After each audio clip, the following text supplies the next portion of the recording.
हे future psychologist, मैं खुशी और आप देख रहे हो द साइकोलॉजी कैटलिस्ट, जहां हम एक्सप्लोर करते हैं human mind like never before. आज की वीडियो में हम कर रहे हैं स्कूल ऑफ साइकोलॉजी के previous year questions as a part of our day 4 of 2500 plus questions practice challenge for CUET PG psychology. तो रेडी हो जाओ अपने कॉन्सेप्ट को टेस्ट करने के लिए। लेट्स बिगिन और देखते हैं कितने आंसर आप सही करते हो।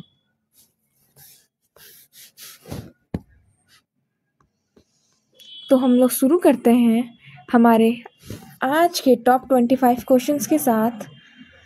ये इतने क्वेश्चंस तो हम लोग ने पहले प्रीवियस वीडियोस में कवर कर लिया है। अगर आपने उन वीडियोस को अभी तक नहीं देखा है तो मस्ट वॉच। चलिए तो आज का अमेजिंग वीडियो शुरू करते हैं हमारे फर्स्ट क्वेश्चन के साथ, जो है Maslow considers psychological and safety need truly as. इसका करेक्ट आंसर है option B, lower need.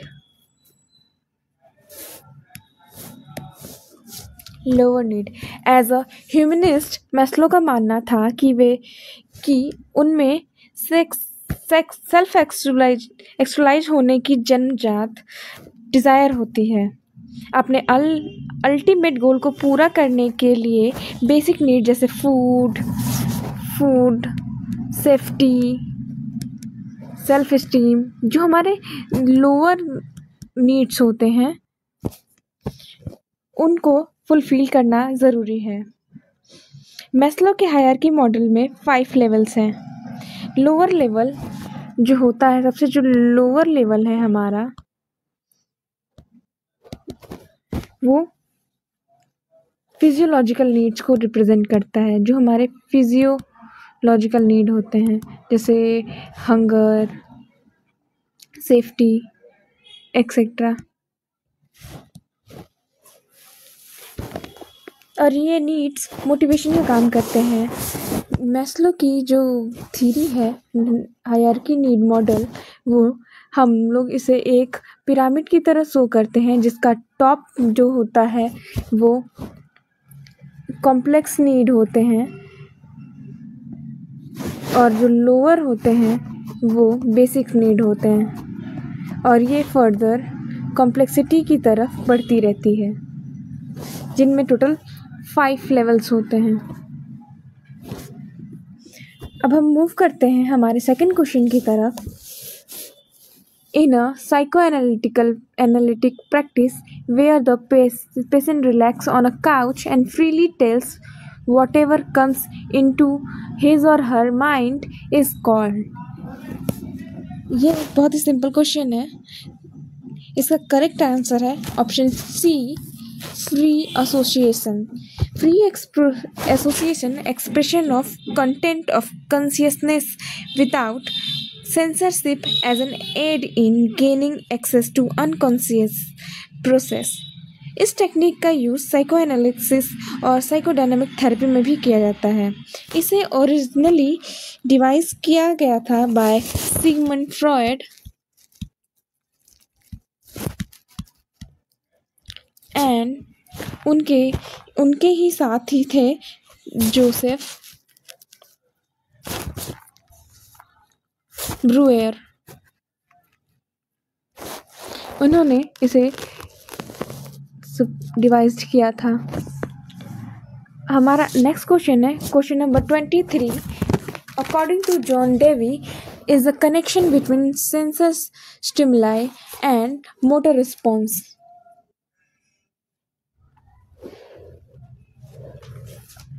John Dewey's एक एजुकेशन थ्योरी थी। उनके कॉन्सेप्ट ऑफ फंक्शन, जो उनका concept of functional psychology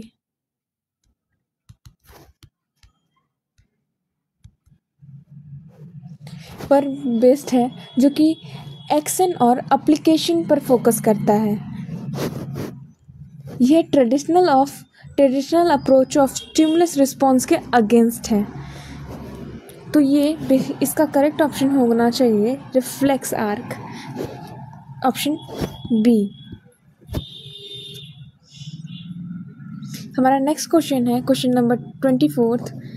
Karen Horney conception of feeling of pervasive loneliness and helplessness that are foundation of neurosis is called। ये जो एक female psychologist हैं, जो कि साइको एनालिटिकल थ्योरिस्ट हैं, उन्होंने एक थ्योरी डेवलप की थी जिसको बोलते हैं थ्योरी ऑफ न्यूरोसिस। उनका मानना था कि इंटरपर्सनल रिलेशनशिप बेसिक एंजाइटी उत्पन्न करती है जिससे न्यूरोसिस होता है।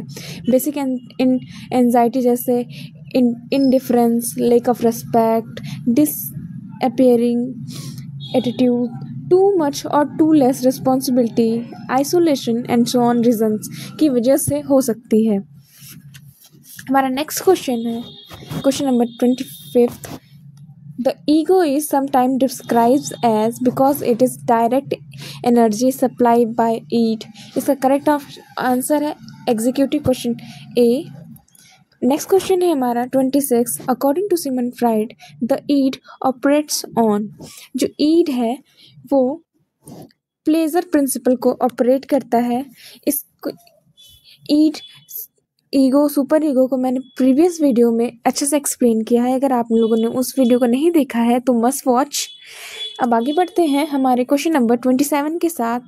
Propose that animal have a capacity to develop a mental representation और cognitive map of the place.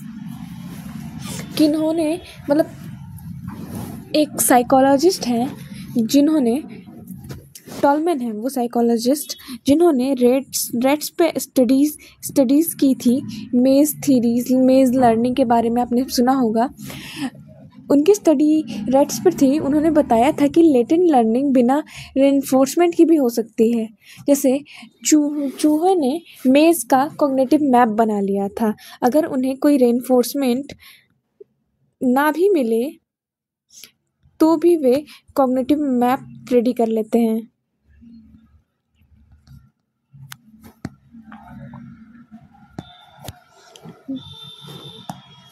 अब मूव करते हैं हमारे नेक्स्ट क्वेश्चन पे question number 28। According to Sigmund Freud war and violence are evidence of. जो war and violence है इसका correct answer है option C, death instinct. Freud proposed death instinct हमारे अंदर एक मृत्यु की प्रवृत्ति यानी थैंथनेस होती है जो एग्रेशन और सेल्फ डिस्ट्रक्शंस को बढ़ाती है। मीन्स जो फर्स्ट तो है जो सेल्फ डिस्ट्रक्शन एंड सेकंड है एग्रेशन जो कि थैनाटोस की वजह से होती है। नेक्स्ट क्वेश्चन है हमारा question number 29 is defined by Rotter as the potentiality of any behaviour occurring in given situation as calculated in relation to any single reinforcement or set of reinforcement.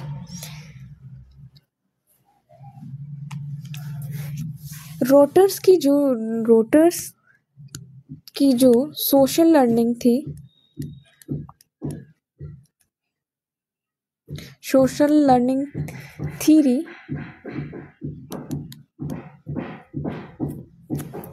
Behaviour इस पर depend करती है कि person की expectancy क्या है।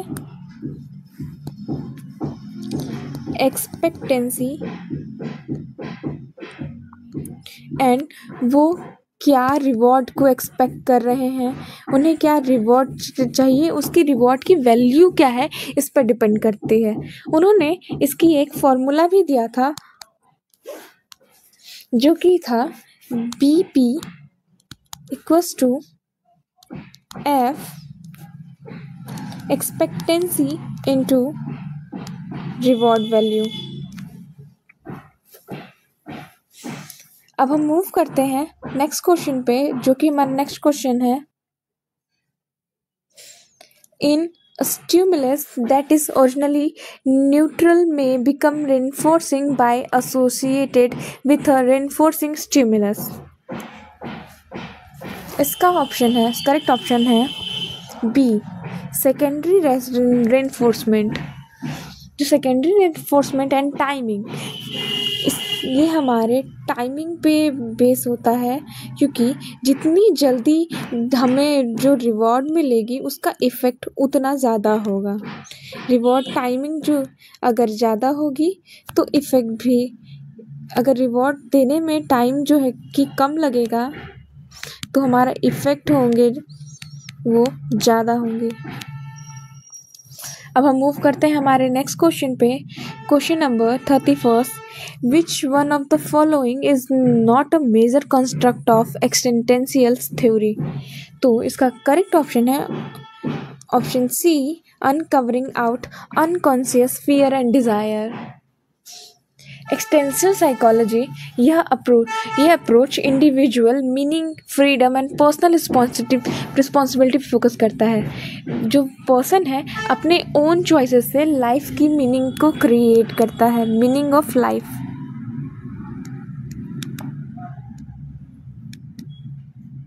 को create करता है और उसकी रिस्पॉन्सिबिलिटी उसकी ही होती है। अब हम कर रहे हैं next question, question number 32, the aim of is characteristically forthright and objective, given the stimulus to be able predict the response and given response to be able to predict the antecedent stimulus। इसका correct answer है option B, behaviourism. Behaviourism psychology, उनका कहना था कि जो psychology should be study observable behaviour. उनका कहना था सिंपली कि सिर्फ जो साइकोलॉजी है वो बिहेवियर को स्टडी ही करे, ना कि माइंड। बिहेवियर बाहरी जो हमारा एक्सटर्नल स्टिमुलाई है उसके कारण होता है। The point at which stimulus become the strong enough to trigger a response only 50% of the time is। इसका करेक्ट आंसर है option A, threshold of response. Absolute threshold, minimum stimulus intensity जिस पर person stimulus को 50% बार detect कर सकता है उसको ही बोलते हैं threshold of response. Next question, errors in speech that reflects unconscious thought और इम्पल्स इज। इसका करेक्ट आंसर है बी, फ्रूडियन स्लिप्स, यानी पैराप्रेक्सिस। इसको पैराप्रेक्सिस भी बोलते हैं। जो अनकॉन्शियस थॉट्स होते हैं, गलती से बोलचाल या जो हमारे वर्क होते हैं उसमें एक्सप्रेस्ड हो जाते हैं, उसे बोलते हैं Freudian slips. Next question is, according to Jung the archetype representing of feminine side of male is called।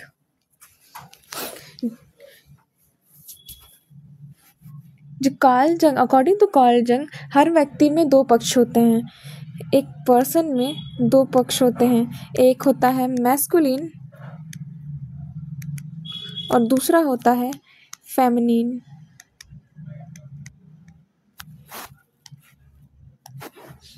तो जो मैस्कुलिन साइड होती है उसको हम लोग बोलते हैं एनिमा, एंड जो फेमिनिन होती है उसको बोलते हैं एनिमस। तो हमारा करेक्ट आंसर है option A, एनिमस।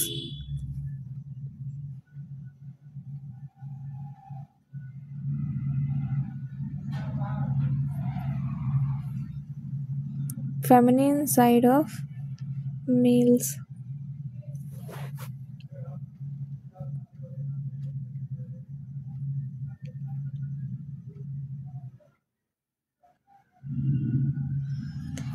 Sorry, my mistake. नहीं ठीक है। अब हम नेक्स्ट मूव करते हैं हमारे नेक्स्ट क्वेश्चन की ओर। Question number 36. According to the psychoanalytic perspective, the term gratification, irrational and impulsive are related to. इसका करेक्ट आंसर है ऑप्शन ए। ये बहुत ही इजी क्वेश्चन है। इड क्या होता है? वो जो इमीडिएट प्लेजर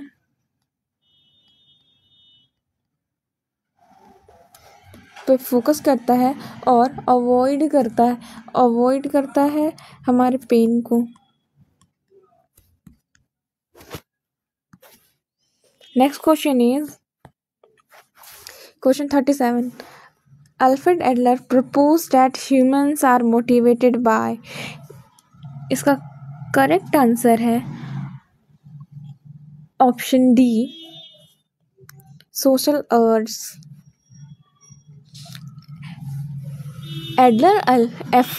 एल्फ्रेड एडलर जो कि इंडिविजुअल साइकोलॉजी के पे फोकस करते हैं, एडलर ने सोशल मोटिव्स और सुपियोरिटी की भावना पर फोकस किया, न कि सेक्सुअल ड्राइव। ये जो हैं इन्होंने सोशल मोटिव्स एंड सुपीरियोरिटी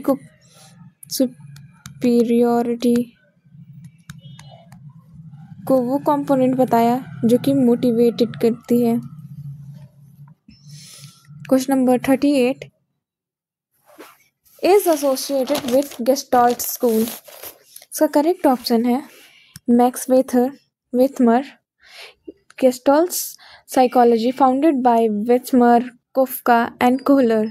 इसका मेन जो है आप जानते ही हैं, whole is greater than its parts.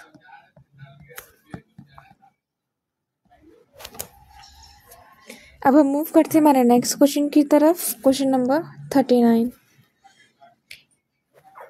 Humanistic and phenomenological approach have been criticized for. इसका करेक्ट आंसर है option B, missing the wider social and cultural context that influence experiences and identities. जो humanistic and phenomenological approaches है वो focus करता है individual experiences को, free will और personal growth पर। हमारा नेक्स्ट क्वेश्चन है question number 40. According to Titchener, introspection is a highly specialized form in which the psychologist attempts to study his own consciousness scientifically. So correct answer है option D, in self observation, जिसको हम लोग introspection भी कहते हैं। अपने ही thoughts और feeling को हम एनालाइज करते हैं। Next question 41. The aim of functionalism was studied to as its function in adapting to its environment. Functionalism जिसके प्रोफाउंडर विलियम जेम्स को माना जाता है। विलियम जेम्स ये जो फंक्शनलिज्म वो बेसिकली स्टडी करता है कि मेंटल प्रोसेस कैसे एडेप्टेशन में मदद करता है। तो उसका करेक्ट आंसर है option B, mind and organism. Next question. Every just noticeable difference in stimulation constitutes a constant increment in sensation magnitude. Who among of the following had given the assumption? जो freshener ने एक law दिया था, किसी stimulus में change को feel करने के लिए एक कांस्टेंट प्रोपोर्शन की इंक्रीमेंट की ज़रूरत होती है। फॉर एग्जांपल इसका करेक्ट आंसर जो है वो तो हमारा है प्रिंसिपल। फॉर एग्जांपल अगर हम कोई चीज़ में मतलब 10 के लिए एक प्रोपोर्शन में बढ़ा इंक्रीमेंट कर रहे हैं तो 100 के लिए हमें 10 का इंक्रीमेंट करना पड़ेगा। एग्जांपल इसको हम सिंपली समझ सकते हैं, अगर हम 10 के लिए 1 इंक्रीमेंट कर रहे हैं तो 100 के लिए उसी प्रोपोर्शन में 10 का इंक्रीमेंट करना पड़ेगा। 43.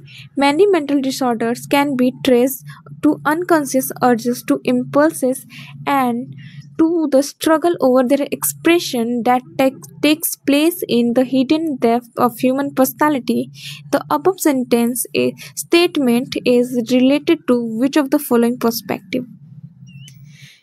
क्वेश्चन नंबर 43, इसका करेक्ट आंसर है ऑप्शन डी, साइकोडायनामिक अप्रोच। जो साइकोडायनामिक अप्रोच है, यह अप्रोच अनकॉन्शियस इम्पल्सेस और सोशली अनएक्सेप्टेबल डिज़ायर पर फोकस करता है, जो इनर कॉन्फ्लिक्ट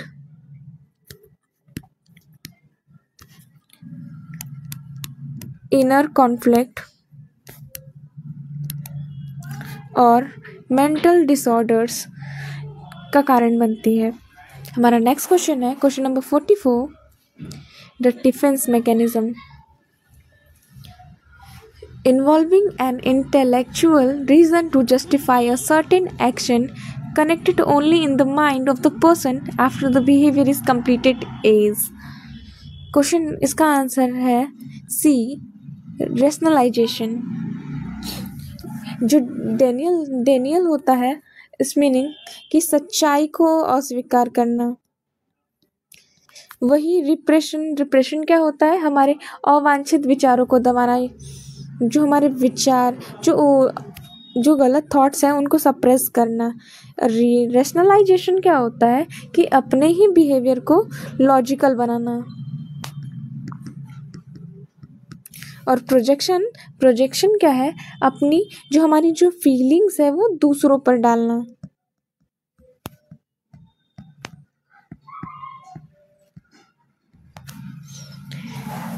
फॉर आज की वीडियो के लिए last but not the least, question number 45, in order from lowest to highest what the Maslow classes of needs. जो मैस्लो ने पिरामिड बनाया था तो क्या था? हमारा सबसे पहले लोअर थे, फिर वो ग्रेजुअली इंक्रीज हो रहे थे सेटिस्फाई होने के बाद हमारे टॉप पे, जो कि सेल्फ एक्चुअलाइजेशन था। तो इसे हम एलिमिनेशन मेथड से करते हैं। अगर आप बाय चांस अगर आपको याद ना हो तो सबसे पहले हम लोगों ने बताया था कि क्या था? फिजियोलॉजिकल नीड्स थी। तो हमारा फर्स्ट तो लोवेस्ट टू हाईएस्ट जाना है, तो फर्स्ट तो फिजियोलॉजिकल नीड्स हैं, तो ये दो ऑप्शन तो एलिमिनेट हो जाते हैं। अब हमें बताना है इन दोनों में, तो सेफ्टी सेम है, सोशल भी सेम है। अब आता है सेल्फ स्टीम आती है, या फिर पहले सेल्फ एक्चुअलाइजेशन आता है। जैसा कि हम लोगों ने पढ़ा था, टॉप होता है हमारा लास्ट वन, सेल्फ एक्चुअलाइजेशन। तो हमारा ये जो बी भी गलत होता है। इस तरीके से हम करेक्ट आंसर जो है हमारा ऑप्शन सी, फिजियोलॉजिकल नीड्स, फिर सेफ्टी, फिर सोशल स्टीम्स, फिर सेल्फ एक्चुअलाइजेशन। ऐसे हम 5 गोल्स को मेंटेन करते हैं। मैस्लो ने इस थ्योरी को 1943 में प्रपोज किया था। मुझे कमेंट में बताना आज का एमसीक्यू कैसा लगा, और हाँ, सब्सक्राइब करना मत भूलना, ताकि जब नेक्स्ट साइकोलॉजी बूस्टर वीडियो आए जो कि बेस्ड होने वाला है रिसर्च मेथोडोलॉजी पे, तो सबसे पहले आपको मिले। तब तक स्टे माइंडफुल, बाय बाय।